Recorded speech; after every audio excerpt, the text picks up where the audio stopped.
We often learn history through loud voices, wars, victories, and heroes.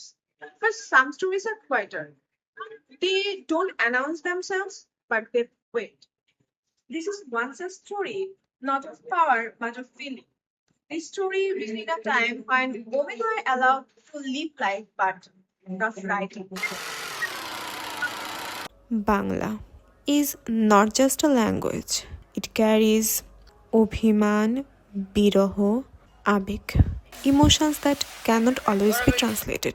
এখানে সবকিছু শুধু বলা হয় না, অনেক কিছু অনুভবও করা হয়। এই ভাবনাগুলো নিয়েই এই ভাষাতেই একজন মেয়ে লিখতে বসলেন যখন মেয়েদের লেখাটা ছিল অসম্ভব। She not only wrote with ink but also with pain. In medieval Bengal, mornings looked the same for most women. Water to fetch, homes to return to, silence to maintain.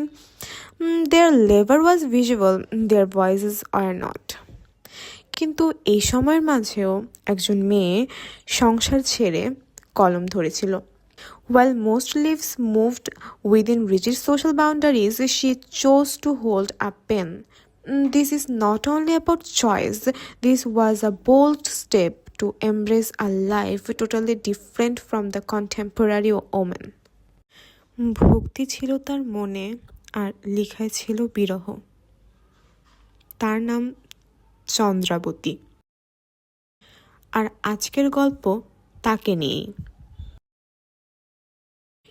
কিশোরগঞ্জের ফুলেশ্বরী নদীর কোলে পাটোয়ারি গ্রাম, সবুজে ঘেরা, পাখির কলতান, শান্ত নদী যেখানে প্রকৃতির সাথে মানুষের জীবন মিশে থাকে। However, this village is not only rich for its nature. এখানে জন্ম হয় চন্দ্রাবতীর, মধ্যযুগের প্রথম নারী যে বাংলা সাহিত্যের ইতিহাসে প্রথম বাংলা ভাষায় সাহিত্য রচনা শুরু করেন। ষোড়শ শতাব্দীতে এক বাঙালি ব্রাহ্মণ পরিবারে জন্ম নেন তিনি। পিতা দ্বিজবংশী ভট্টাচার্য মনসামঙ্গল কাব্যের একজন উল্লেখযোগ্য কবি ছিলেন, যিনি মনসার ভাসানপালাটি রচনা করেন। তার বাবাই হয়তো তার সাহিত্য জীবনে আগ্রহী হওয়ার অন্যতম প্রধান কারণ। Her family planted the roots of her creativity, but it was her tragic love that pulled her into the depths of an intense emotional world. Chandrabati আর জয়ানন্দ, তাদের গল্প শুরু হয়নি হঠাৎ করেই। একই গ্রাম, একই পথ, শৈশবের দুটি পরিচিত মুখ। সময়ের সাথে সাথে পরিচয় বদলে যায় অনুভূতিতে। From the verses of Chandrapati Pala, we glimpse her love story, its beauty, its heartbreak, and its imprint on her art.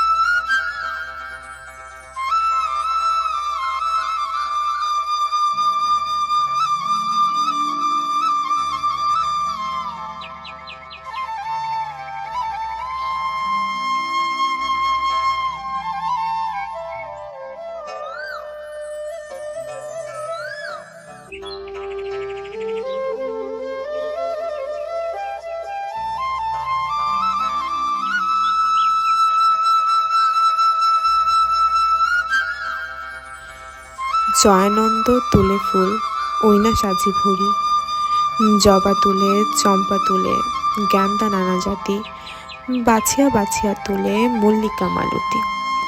তুলিল অপরাজিতা আতসী সুন্দর, ফুল তোলা হইল শেষ আনন্দ অন্তর। 1, 2, 3 কুড়ি, ক্রমে দিন যায়, সকাল সন্ধ্যা ফুল তোলে কেউ না দেখতে পায়। ডাল যে নোয়াইল ধরে জয়ানন্দ সাথী, তুলিল মালতী ফুল কন্যা চন্দ্রাবতী।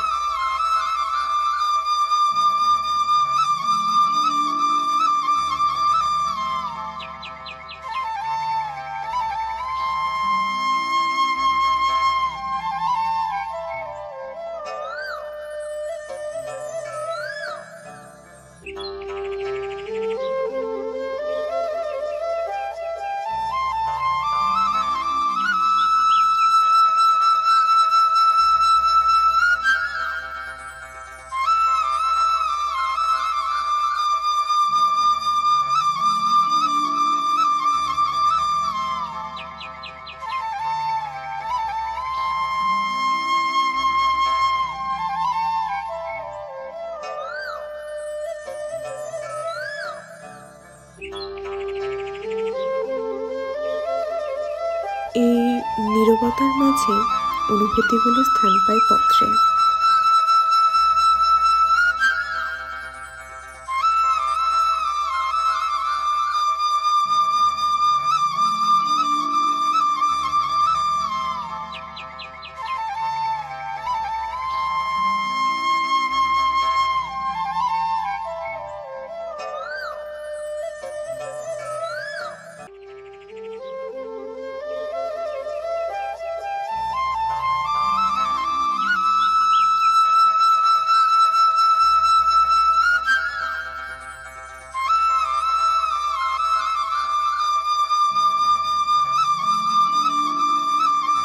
উত্তরের প্রতীক্ষায় আশায় বুক বাঁধে জয়ানন্দ।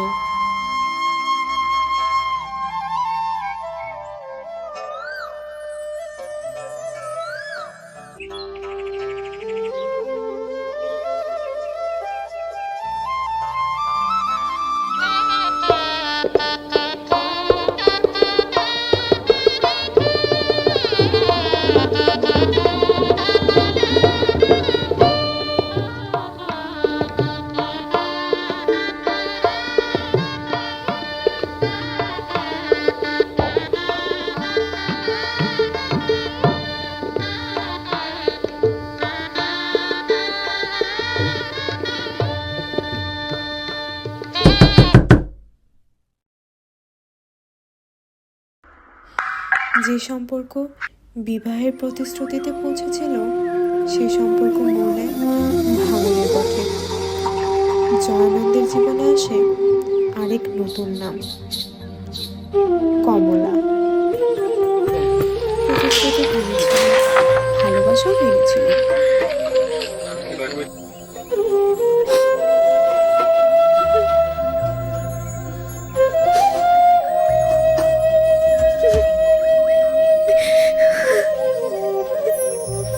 কিন্তু চন্দ্রাবতী ভেঙে পড়েননি, বরং নিজেকে পুনর্জন্ম দিলেন এক সন্ন্যাসিনী রূপ। শিবের আরাধনায় মগ্ন হয়ে শুরু করলেন সাহিত্য রচনা। সাধনায় বসে নিজের ভাষায় শুরু করলেন এক ভিন্ন ধরনের রামায়ণ রচনা, যেখানে রামকে সব প্রশ্নের ঊর্ধ্বে বীরের আশায় বসানো হয়নি। সীতাকে শুধুই সহনশীল স্ত্রীরূপেই চিত্রিত করা হয়নি, বরং তিনি রামায়ণ রচনা করেন সীতার চোখে। তার মহাকাব্যের মূল চরিত্র হল সীতা এবং তার বেদনা, ধৈর্য শক্তি ও স্বাধীনতার কাহিনী। মধ্যযুগে দাঁড়িয়ে এমন নারীবাদী চিন্তাধারা সত্যি এক অন্য উদাহরণের সৃষ্টি করে। যদিও রামায়ণ সমাপ্ত করার পূর্বেই তিনি মৃত্যুবরণ করেন এবং তার মৃত্যুর সঠিক তথ্য এখনো জানা যায় না, কিন্তু পালা অনুযায়ী চন্দ্রাবতী কখনো সেই মন্দির থেকে বের হয়নি।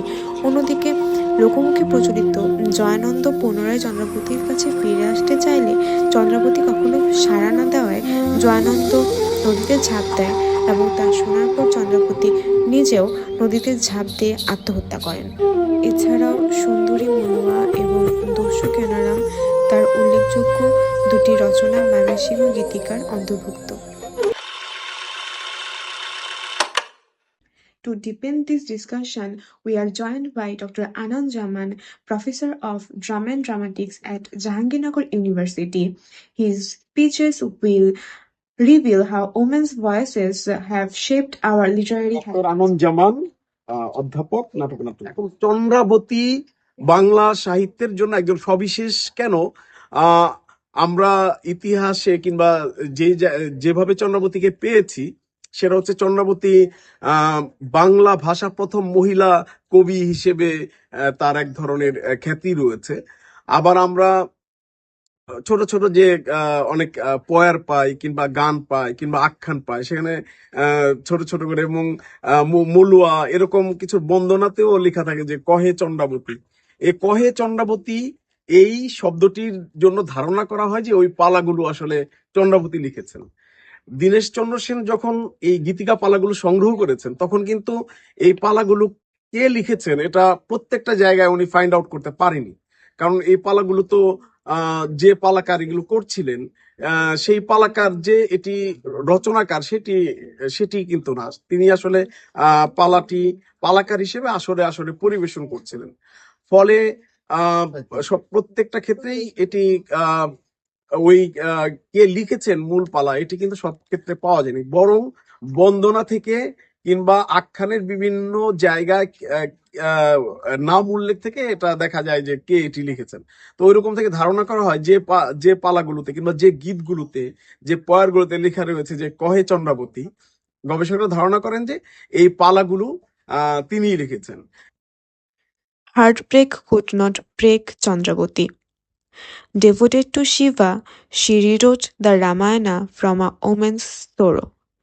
In a moment, our interviewee will share how this forgotten female voice shaped Bengali literature. আখ্যানে আমরা যেভাবে পাই যে জয়ানন্দ এবং চন্দ্রাবতীর সঙ্গে এক ধরনের মানসিক সম্পর্ক চলছিল, প্রেমের সম্পর্ক চলছিল। তো এরকম অবস্থায় জয়ানন্দ বিষয়টা বুঝতে না বুঝতেই জয়ানন্দর একটি মুসলিম মেয়ের সঙ্গে প্রেম হয়ে যায়।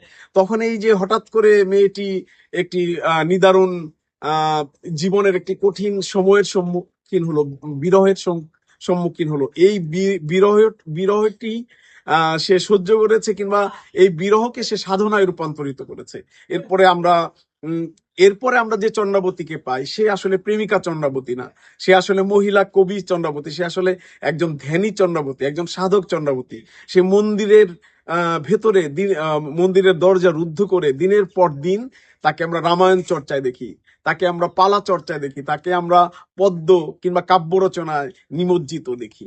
তো সে তার বিরহের জায়গাটিকে ভেঙে না পড়ে আরো নিজেকে কি বলে নিবিষ্টতার সঙ্গে সাহিত্য রচনায় পথে সে পা বাড়িয়েছে।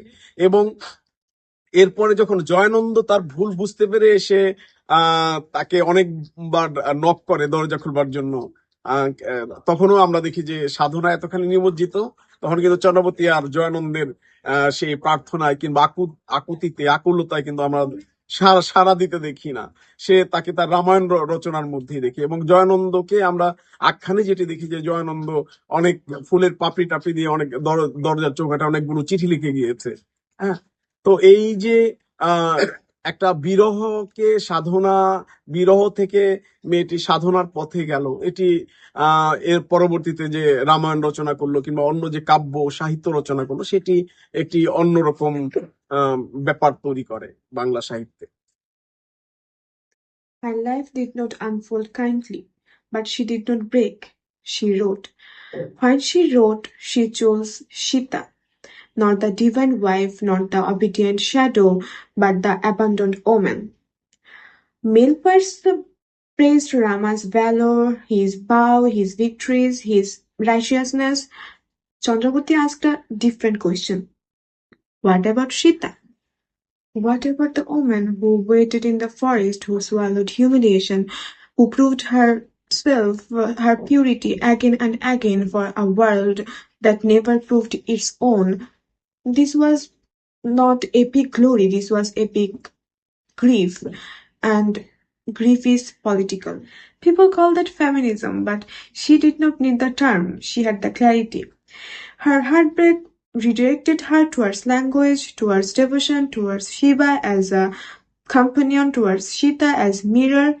History gave her no pedestal, no applause.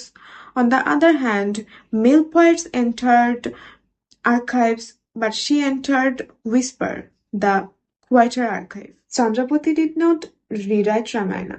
She rewrote what the Ramayana was about. A shift so small it seemed harmless, a shift so dangerous it changed meaning.